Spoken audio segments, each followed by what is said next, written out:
I used to buy things all the time. When I just saw something, I'd buy it. Cool, I want it. Let's get it. Let's have some fun, right? He who dies with the most toys wins.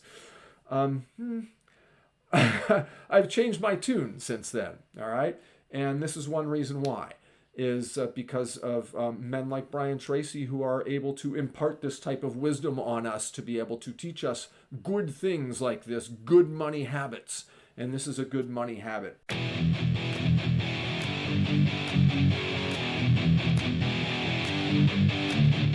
Hey, it's Rob. Welcome back to the channel. This is Brian Tracy's book, The 21 Success Secrets of Self-Made Millionaires, and I am back with you for Chapter 8 today. Chapter 8 is called Pay Yourself First, and this is one of the most foundational elements of all wealth building. This is taught in every single wealth building course that I have ever taken, every seminar I've ever been to about money. Everybody talks about paying yourself first as being the most important thing you need to do. So, what Brian Tracy recommends, and this is your action step right off the top, right off the bat here at the beginning, is to save 10% of your income, okay? Take it right off the top of your paycheck, or however you get, whatever income source is maybe you're an entrepreneur and you have your own business. The income that you receive, take 10% of that and immediately stick it away into a financial accumulation fund, as Brian Tracy calls it. I like to call it my financial freedom account, and that is where I stick my money that will be invested, because that's the point of saving money, really. You save some money to have an emergency fund and things like that. Okay, well and good. Some people don't do that. That's okay. I'm not here to be a financial advisor. But what I am here to say is that saving your money and sticking it away to do nothing is going to get you nowhere. Okay? And that's just logic and common sense. That's not anything to do with financial advice. You've got to do something with it. Putting a bunch of money under your mattress is not going to help that money grow. And in fact, it's actually going to lose value because of inflation. So you need to invest it in a way that you can beat inflation and gain money over time, okay? That is how you will become wealthy, all right? So saving 10% of your income. Now, some people can't do that, all right? And there was a point where I couldn't do that either. Start by saving 1%, just 1%, even if it's just a few dollars, all right? Start by saving 1% of your income and learn to live off the other 99%, all right?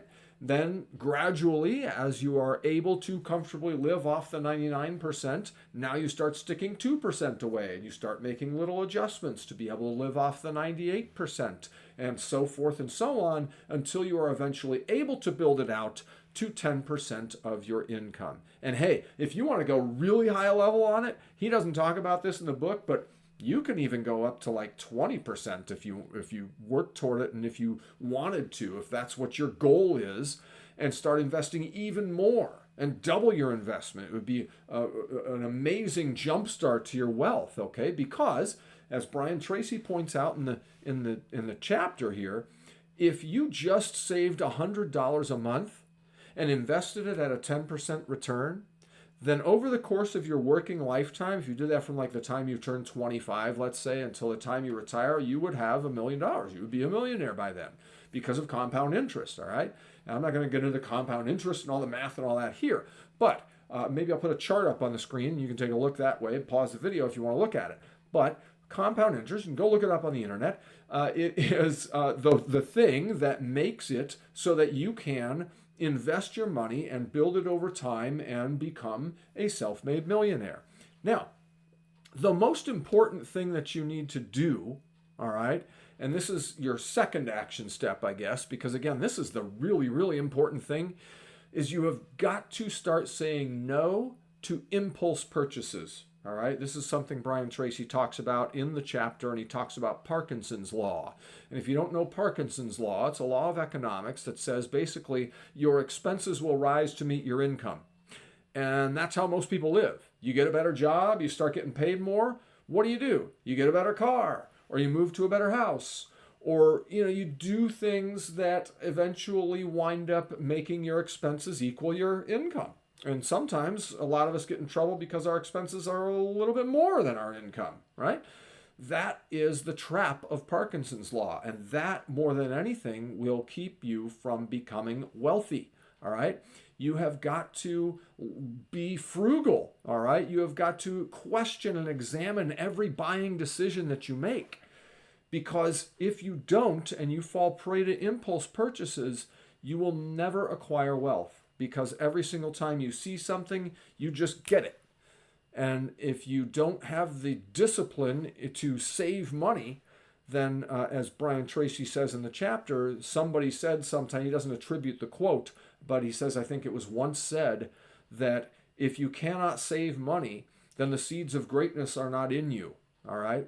And what that means is the discipline of being able to save money. If you don't have that level of discipline, then you don't have the seeds of greatness within you. Now, here's the thing. You can develop that level of discipline, all right? Because I'll tell you what, this is all from personal experience. I have been in financial trouble before because I was falling prey to Parkinson's law and didn't even know what it was, all right? I used to buy things all the time. When I just saw something, I'd buy it. Cool, I want it. Let's get it. Let's have some fun, right? He who dies with the most toys wins. I've changed my tune since then, all right? And this is one reason why, is because of men like Brian Tracy who are able to impart this type of wisdom on us to be able to teach us good things like this, good money habits. And this is a good money habit. Pay yourself first, all right? So again, work towards saving 10% of your income if you can't just start doing that already. Maybe you already do this. Maybe leave a comment down below and tell me, how much money do you save every month? Are you investing your money, or are you just putting it under a mattress? I'm being a little silly, but you know what I'm saying. Let me know what you are, what you think of this material, first of all, in this chapter, but also, are you saving a percentage of your income on an automatic clockwork type of basis? And nowadays, employers usually make it pretty easy. If you're getting direct deposit, you can split your deposit, you can split your paycheck before it ever even hits your account. And it just goes straight into the savings account. And then you take when, let's say you've got $1,000 accumulated or whatever, then you take that and invest it, right? Or maybe you're an investor that can, you take a few $100s at a time and just invest it every single time you get it. I don't know what your situation is, but again, if you want to let me know in the comments, go ahead. If you don't, because that's, kind of a personal matter to you, that's okay too. But again, we're all here to help each other and to win together and to drive each other towards success. And so the comments and the participation in the community and things like that, that's where it's at. All right. So again, to participate in the community, head on over to the website. That's yoursoulsource.com/resources. All right. There's tons of resources there, and you can sign up for the email newsletter. I will give you my notes for this chapter and this book, as well as others. And you can be a part of the community, because that's where we are all working hard to win together. All right. So like this video, share it with someone else who may be able to get some benefit out of this. Okay. Somebody who maybe falls prey to Parkinson's law. Okay. And Dave Ramsey's another person who talks about this. He talks about, he calls it keeping up with the Joneses, right? Making sure that, the neighbor got this, whatever, I need to get one too, That is the surest way to keep yourself from becoming financially free and from becoming wealthy, all right? When you're wealthy later, then do those things, all right? Not too much. Don't diminish all of your wealth by just making impulse purchases. We talked about that in a previous chapter. We talked about lottery winners, right? And that's what they do. So, say no to impulse purchases. That's an action step. And start saving income, whether it's 1%, 5%, 10%, whatever you can do. And I will see you in the next chapter, chapter 9, coming up next. I'm good enough, I'm smart enough, and doggone it, people like me.